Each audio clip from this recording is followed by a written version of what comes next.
best thing about these workshops is being able to get together with other winemakers around the state and network and talk to them about different ideas, as well as learn from Stefan on different topics at the same time. I think getting together as a group is really important to kind of better the whole industry. Both through Dean as well as Stefan, I've learned quite a few different winemaking items and how to prevent some faults within my winemaking processes. So, and implementing many of the practices along the way that help make and improve our Missouri wine. The skills and knowledge that I've gained from this, well, first of all, Stefan is just amazing in his knowledge of winemaking. So just the sharing of all that is important to a home winemaker.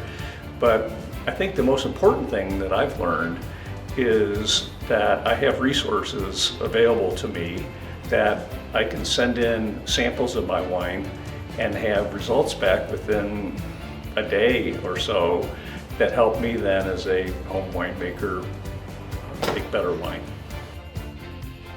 My name is Matt Rissler. I'm with Spencer Manor Winery out of St. James, Missouri.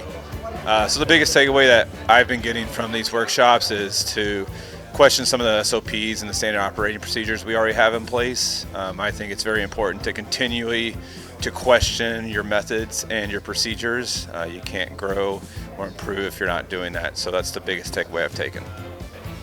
Hi, my name is Lisa Nordman. I'm an amateur home winemaker, and I belong to the Missouri Winemaking Society, and I have a network. There's about 25 people in our group, and we network all the time. And when we've talked, I've given them all the information about this Wine and Grape Institute program. My name is Daphne Bowman, and I'm with Willow Spring Mercantile. We've been coming to these sessions for the last few months, and one of the things that we really enjoy is the ability to meet other winemakers and other people in the industry as we continue to grow and develop all of our skills together.